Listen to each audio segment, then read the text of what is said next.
afternoon, Mrs. Leckey. Good afternoon to everybody else here today. Appreciate your coming out on this beautiful day. This is a subject that's very near and dear to me, as now I'm a card-carrying member of AARP. So I know you're thinking I don't look old enough to be a member, but I feel it in the morning. So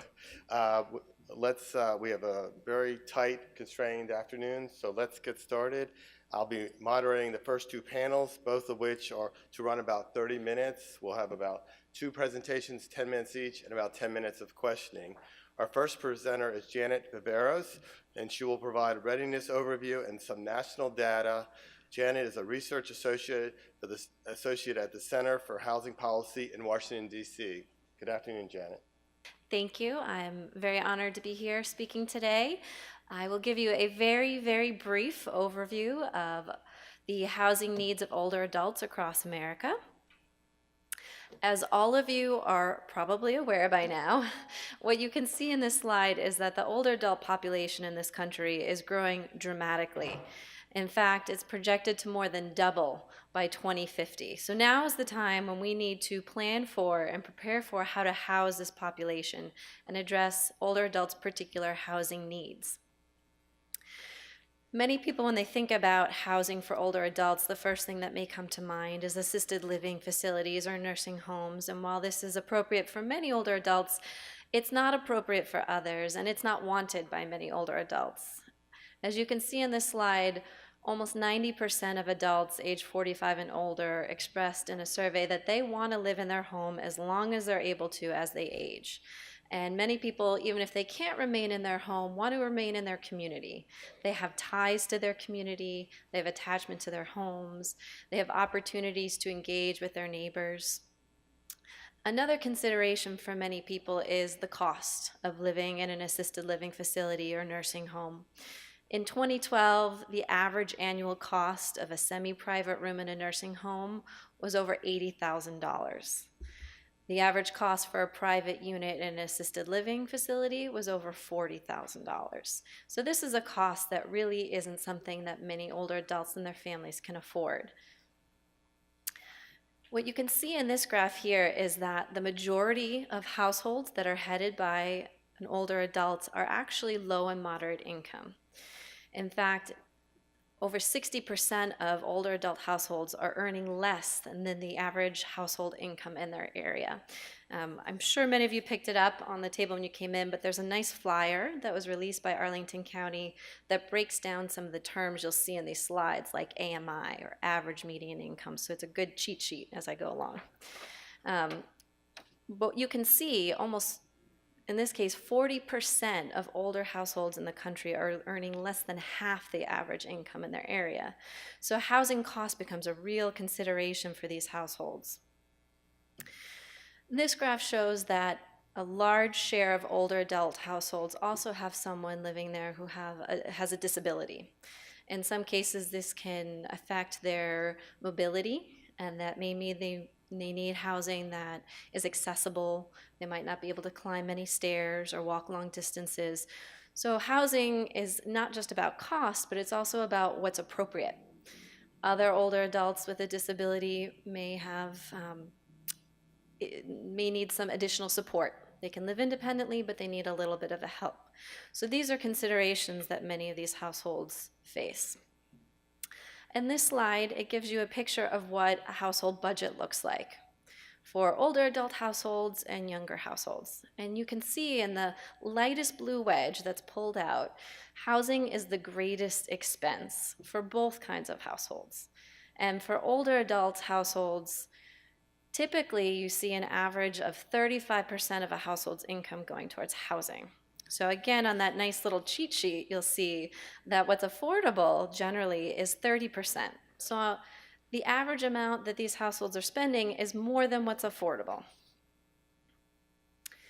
This slide gives you a breakdown by age.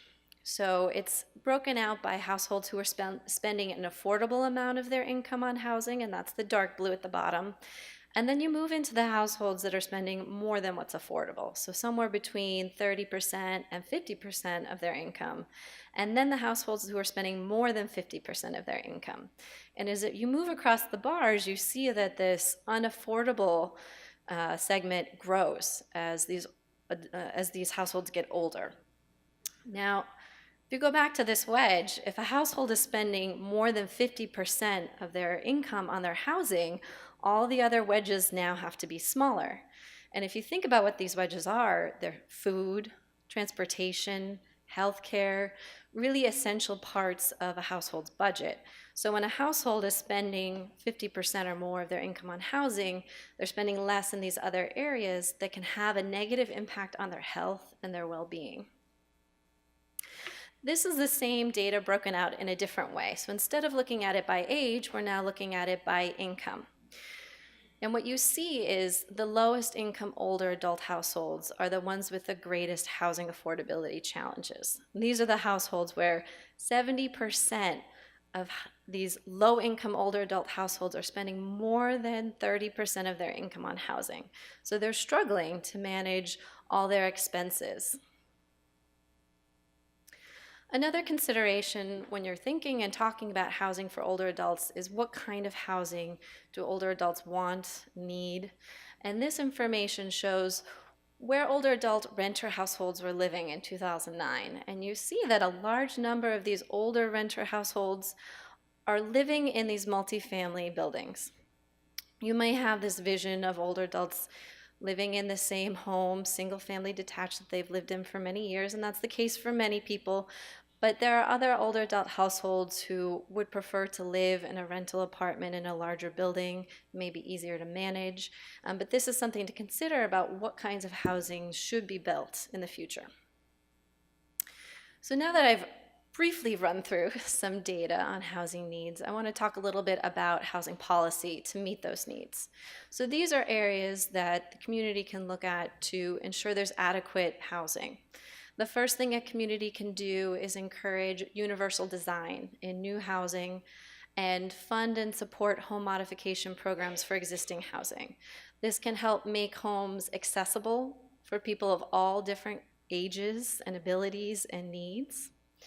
The next thing that a community can do is look at zoning rules and how they can be adjusted to ensure that the right kind of housing is built. In some communities, this may mean allowing accessory dwelling units or granny flats for older adults who want to have their independent space perhaps added to their family's home, or it could mean building more multifamily housing.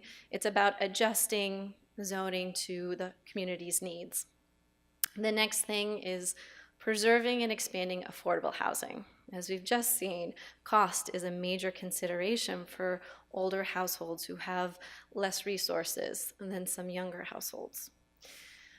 Expanding transportation is also key. Many older adults can become isolated when they no longer want to drive or are able to drive. They may live far from transit stations and unable to walk that distance. And so it's important to make sure that households are still connected by transportation.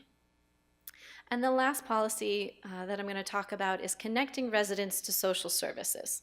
So for older adults who want to remain in their home or remain in their community and continue to live independently, they may need a little bit of help. And the way that this can be addressed is through home and community-based supportive service programs. This is bringing these supportive services to people in their homes and in their communities. It could be helping older adults with some basic daily activities like bathing, dressing, eating. It could be helping them manage health conditions and monitoring blood pressure and blood glucose levels. Or it could be just engaging social activities. And the reason to consider this approach is first that this is what most older adults would like. This is what they want. It's also generally more cost effective than having people live in assisted living or nursing facilities. Oftentimes you can achieve better health outcomes for people who are served in these home and community-based programs. And it also helps the state to fulfill its own requirement to provide long-term care options in community-based settings. And quickly, before I hand it over, I'm going to touch briefly on some of the research we've done on successful home and community-based models. And there's three main tenets that we found. The first is that these programs are guided by the preferences of older adults. When launching a program, these administrators spoke to the people they wanted to serve first, asked what programs and services these older adults wanted and believed they needed, and tailored the programs to fit those desires. Next, these programs evolved and changed as the needs of the people evolved and changed. Sometimes a population might grow older and their needs may change, or the population they're serving might grow younger as more baby boomers are joining different programs. And so it's about being flexible and responsive. And finally, building upon partnerships with not only health service providers, but other community stakeholders. It's not just a health issue, it's not just an older adult issue. There are a variety of community groups and resources that can help provide services to older households and also engage older adults and keep them connected to the community and serving others in the community in a variety of ways. So this was a very, very quick overview, but if you want to learn more, I put out both of the reports I took information from on the table outside, or you can use the links in this slide as well. Thank you.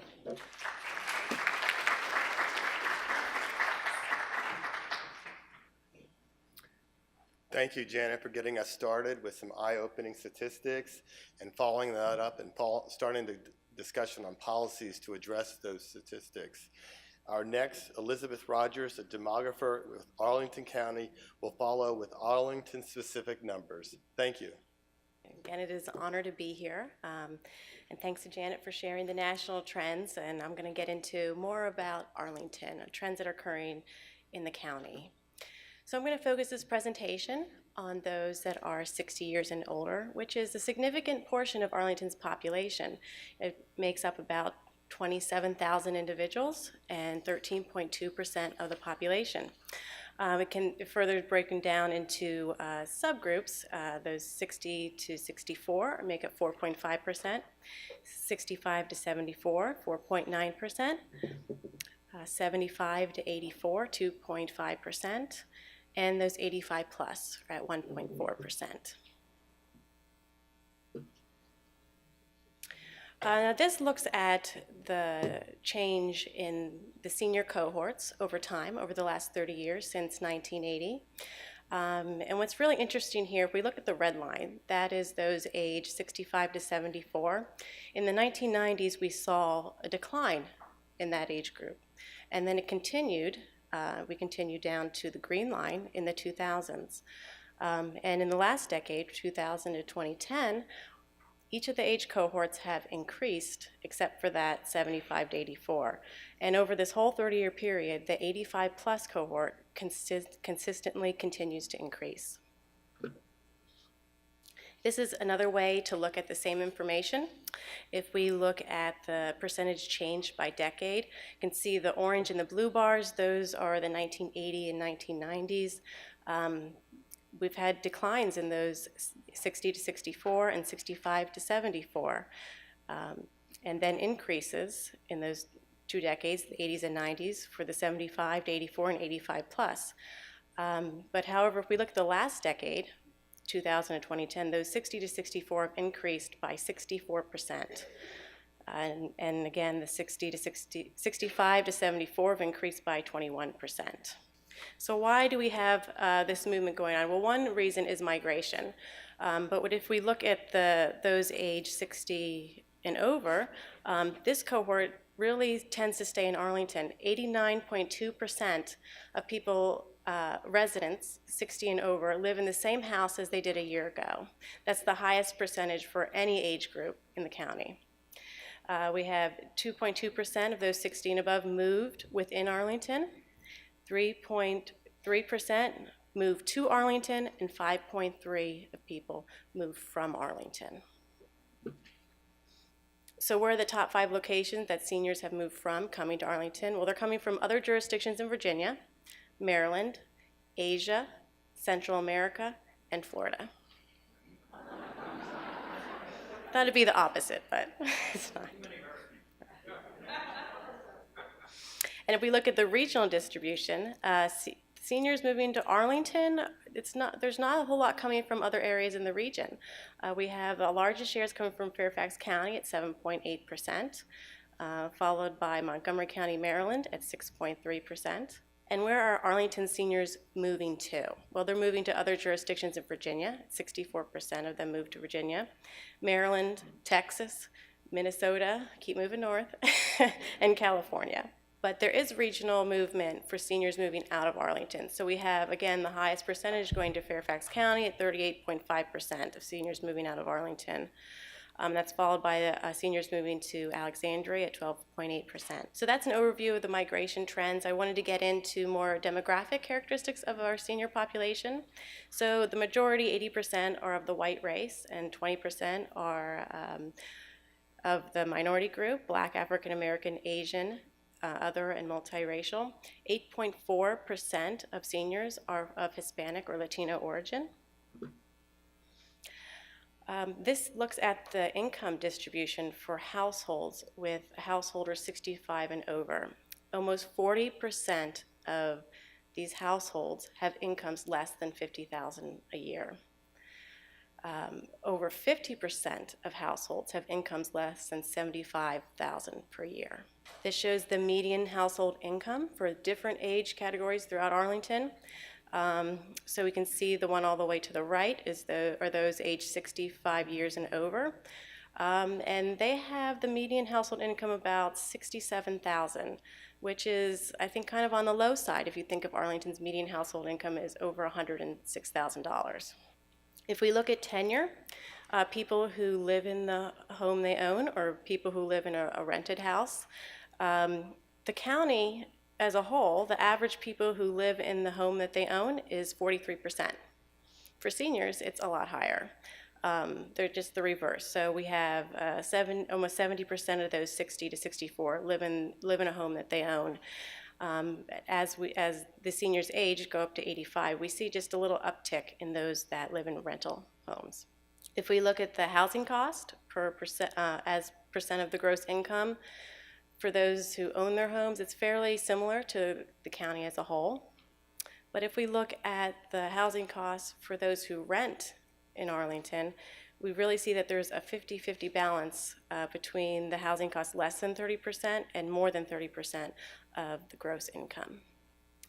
In terms of household type, family versus non-family, we have really households moving from family households, and as the seniors age, going to rental households. Non-family households. And within these non-family households, they're primarily females, and they are living alone. This is my last slide, and I just want to leave you with something to think about for the rest of this afternoon. So as we have a larger group of those 50 to 59, 11% of Arlington's population in 2010 is age 50 to 59. So as we have those individuals age, and we have the low mobility of the current seniors, we can expect that by 2020, 19% of Arlington's population will be made up of those age 60 and older. And that's equivalent to about 45,000 individuals. In Arlington, in the last 30 years, that's a higher percentage and number than we've ever seen before. This is a website address where you can go to get more information about demographics in Arlington, and my information if you want to follow up with any questions later.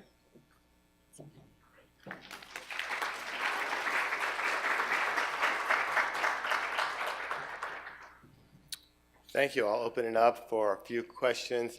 Before I get to Mike, let me just use the prerogative as the moderator ask you the first question. Why are 4% people moving to Minnesota? So, you don't have to answer that.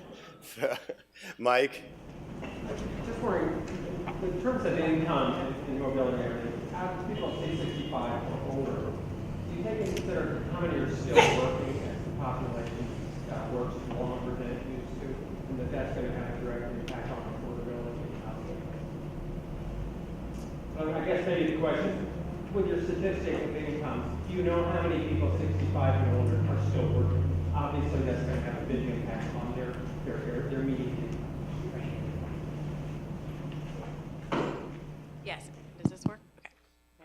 closer. Yes, you're right. If they're still working, that does have an impact on their income. For this, I did not, unfortunately, look at how many were still employed, but the numbers are fairly low for those in that whole age group, those 65 and over. But you're right, in terms of the economy as it is right now, people are working longer, so that is going to impact their income. Yes, ma'am?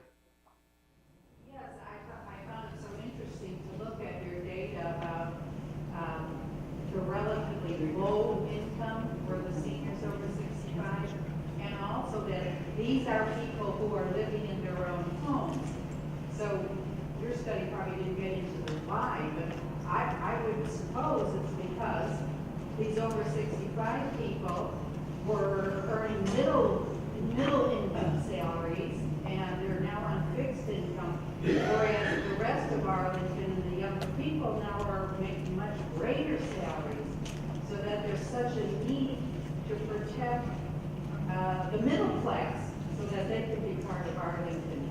Did you get any information that would reflect that? I'm going to turn to the chart that you were talking about. Right, there is a vast difference between the young and the seniors. Young meaning those under 25 and those over 65. They're more in the same category with the median household income, and those who are 25 to 64 really have a higher income, really twice as much as the other households. And there is a need for for the senior housing to have the resources they need to keep on living in their homes and to provide those same resources even if they have that lower income. I'm sorry, your question again was more. Well, I just think of my own statistics. I mean, we bought our 3-bedroom house in Arlington 39 years ago for $49,000, which was possible to do on one government salary. My husband, I think, was a GS-12. Whereas now, I mean, we can't even, it wouldn't make any sense for us even to sell the house and move into an apartment because, why do that? So, yeah, the apartment would probably cost even more. But I guess I'm trying to figure out what we can do about, obviously this trend has been going on for quite a while, and yet I don't think the 65-year-olds are going to die next week. So, And they're not moving either. So the policy question, I think, is how do we take care of them, but at the same time, maybe even look at, as the other group starts to age, they also will have difficulty because the housing costs are going to continue, because of the demand, will continue to rise. I agree with your statement, yes. If I could pop in here, I don't have any good Arlington statistics or evidence on what exactly the right answer is, but you're absolutely right. You've hit the problem on the head here. And I think the answer is in terms of what policy, it's what policies. There have to be many different solutions that you implement. One is certainly for people in the situation you described who may have bought their house when it was affordable and they may have paid off their mortgage, but now they might be struggling with their utilities and their taxes. What can be done in that case? And there are programs and there are policies in place in some places, and I believe Arlington might be one of them, where depending on your age and your income, you may be eligible for tax relief on your property. And that's one approach. Another approach is general affordability programs. So if you do want to sell your home and stay and rent, to be able to find an apartment you can afford, because it certainly is a challenge. So thinking about how you create more affordable rental units, also creating the right size. If you're a single person, you probably don't want a 3-bedroom apartment. thinking about what kind of building. As I pointed out in the slide, a lot of older adult households who rent are in large multifamily buildings, and this can be a good approach to not having responsibility for cutting the grass or shoveling the snow, having maintenance that you can call depending on the building. So I think it's a great question that hopefully we'll make some progress on solving today.